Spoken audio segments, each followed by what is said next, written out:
Praise the lord. మన ప్రియుడు రక్షకుడైన యేసుక్రీస్తు పరిశుద్ధ నామములో ఈ ఉదయకాల సమయంలో డైలీ బడి కార్యక్రమాన్ని చూస్తున్న ప్రేమని ఆత్మీయులారా, దేవుని బిడ్డలారా, మా ప్రియ సహోదరి సహోదరులారా, మీకు అందరికీ యేసే కృపా పరిచయాల తరఫున నా హృదయపూర్వకమైన వందనాలు తెలియజేస్తూ ఉన్నాను. అందరు బాగున్నారు కదండి? సంతోషంగా ఉన్నారా? పౌలు అన్నట్లుగా ఎల్లప్పుడూ ప్రభునందు ఆనందించుడి, మరలా చెప్పుదును ఆనందించుడి అని అన్నాడు కదండి. ఎల్లప్పుడూ సంతోషంగా ఉండాలి. బాధలు ఉంటాయి, కష్టాలు ఉంటాయి, అన్నీ ఉంటాయి, కానీ మనము దేవునిలో సంతోషిస్తూ ఆనందంగా అలాగే సాగిపోతూ ఉండాలి. మీరందరూ బాగున్నారు కదండి? అలాగే మీ కుటుంబాలను దేవుడు సమృద్ధిగా దీవించి ఆశీర్వదించును గాక. సరండి, మంచిది. మరి దేవుడు ఈ ఉదయకాల సమయానికి మనకిచ్చినటువంటి వాక్య భాగం చదువుకుందామండి. మీరందరూ మరి సిద్ధంగా ఉన్నారు కదా? ఆది కాండము 49వ అధ్యాయము 22, 23 రెండు వచనాలు చదువుకుందామండి. ఆది కాండము 49, 22, 23 నేను చదువుతానండి, శ్రద్ధగా ఆలకించండి. యోసేపు ఫలించేది కొమ్మ, ఊట యొద్ద ఫలించేది కొమ్మ, దాని రెమ్మలు గోడ మీదికి ఎక్కి వ్యాపించును. వీలుకాండు అతని వేధించిరి, వారు బాణములను వేసి అతని హింసించిరి. మళ్ళా చదువుతానండి.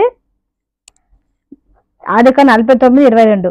యోసేపు ఫలించేడు కొమ్మ, ఊట యొద్ద ఫలించేడు కొమ్మ, దాని రెమ్మలు గోడ మీదకి ఎక్కి వ్యాపించును. వీలుకాండ్రు అతన్ని వేధించిరి, వారు బాణములను వేసి అతన్ని హింసించిరి. చాలండి. ఇక్కడ యాకోబు ఇజ్రాయేలు తన బిడ్డలందరినీ ఆశీర్వదిస్తూ ఉన్నాడు. కుమారులను 12 మంది కుమారులను ఆశీర్వదిస్తూ, అలాగే యోసేపును కూడా ఆశీర్వదిస్తూ ఉన్నాడండి. ఏమని ఆశీర్వదిస్తున్నాడు ఇక్కడ యోసేపును అంటే, యోసేపు ఫలించేడు కొమ్మ, ఊట యొద్ద ఫలించేడు కొమ్మ. యోసేపు ఫలించేడు కొమ్మ అని అంటున్నాడండి ఇక్కడ ఇజ్రాయేలు, యాకోబు. అయితే అతను ఫలిస్తున్నటువంటి అతన్ని ఏం చేస్తున్నారంట? వీలుకాండ్రు. చూడండి 23. వీలుకాండ్రు అతన్ని వేధించిరి, వారు బాణములను వేసి అతన్ని హింసించిరి. వీలుకాండ్రు అంటే, వీలుకాండ్లు అంటే సొంతవారే ఏం చేశారండి? యోసేపును ఎంత హింసించారు కదండి. సొంత అన్నలే, ఒక్క తండ్రి రక్తం పంచుకొని, తల్లులు వేరైనప్పటికీ రక్తం ఒకటే కదండి. తండ్రి రక్తాన్ని పంచుకొని పుట్టినటువంటి అన్నలే ఏం చేశారండి? యోసేపును చక్కగా దేవుల్లో ఫలిస్తున్నటువంటి యోసేపును ఏం చేశారండి? భయంకరమైన హింసించారు కదండి. గోతులో వేశారు. తర్వాత ఇస్మాయిలులకు అమ్మారు. ఇస్మాయిలు ఏం చేశారు? ఐగుప్తుకు అమ్మారు. ఐగుప్తులో బానిసగా ఉన్నారు. అక్కడ నుండి ఎక్కడికి వెళ్ళాడండి? చెరసాలకు వెళ్ళాడు. తర్వాత అక్కడ నుండి ఎన్ని సమస్యలండి, ఒక్క సమస్య కాదు, చాలా సమస్యలు. వీలుకాండ్లు వేధించారు, హింసించారు, సొంతవారే హింసించారు. కానీ ఆయన ఫలిస్తూ ఉన్నాడు. ఎక్కడ ఫలిస్తున్నాడు యోసేపు అని అంటే, ఊట యొద్ద ఫలించేది కొమ్మ. ఊట అంటే ఏమిటో మనం ఒక వాక్యం చదువుకుందామండి. ఇర్మియా రాసినటువంటి పుస్తకం అండి.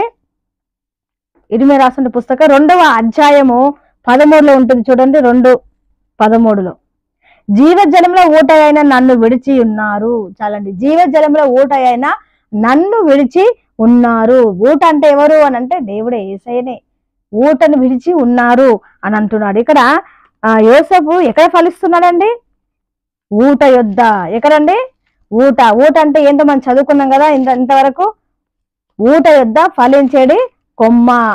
ఊట యొద్ద ఫలిస్తున్నాడు. ఊట అనగా యేసయ్య, దేవునిలో ఫలిస్తూ ఉన్నాడండి. దేవునిలో ఫలిస్తూ ఉన్నాడు కాబట్టే ఆ యొక్క కొమ్మ ఎలా ఫలిస్తుంది? చక్కగా ఫలిస్తా ఉంది. ఫలించి గోడల మీద వ్యాపిస్తా ఉంది. ఎంత దీవెనకరంగా ఉన్నారండి. ఫలించడం అని అంటే దీవెనకరంగా ఉండడం, ఆశీర్వాదకరంగా ఉండడం అని అర్థం అండి. అయితే మనం ఫలించాలంటే, ఇప్పుడు యోసేపు ఫలించాలంటే ఎందులో ఉండి ఫలిస్తున్నాడంటే ఊట యొద్ద ఉండి ఫలిస్తున్నాడు. ఊట అనగా దేవుడు.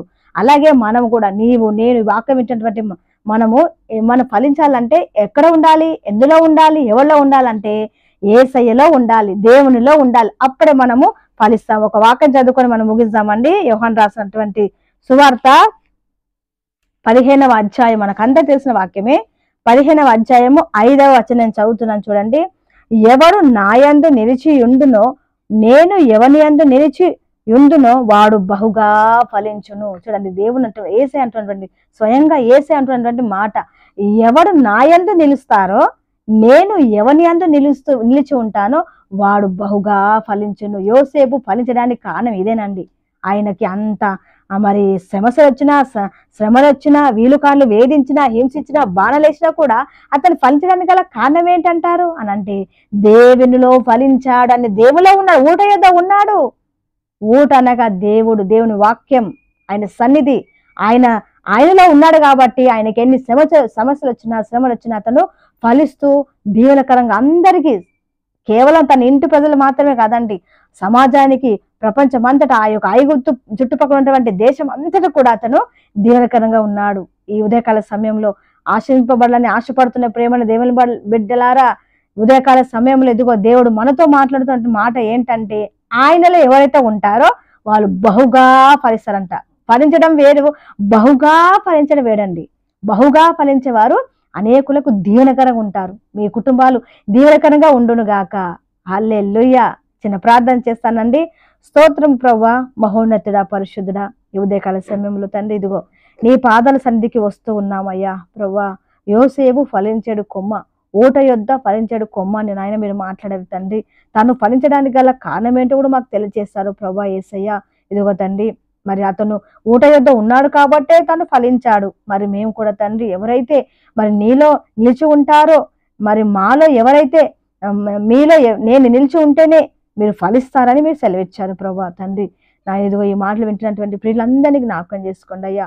ఫలించాలని నాయన ఆశ కలిగి ప్రార్థిస్తున్న బిడ్డలందరూ కూడా ప్రభువా వారిని దీవించండి. ఎందుకంటే వారు నీలో ఉన్నప్పుడు నువ్వు ఫలిస్తానన్నావు. ఇదిగో నాయన వాళ్ళు నీలో ఉండి నాయన ప్రార్థిస్తూ ఉన్నారు కాబట్టి మీరు వారిని ఆస్వాదిస్తున్నందుకు స్తోత్రాలు ప్రభువా.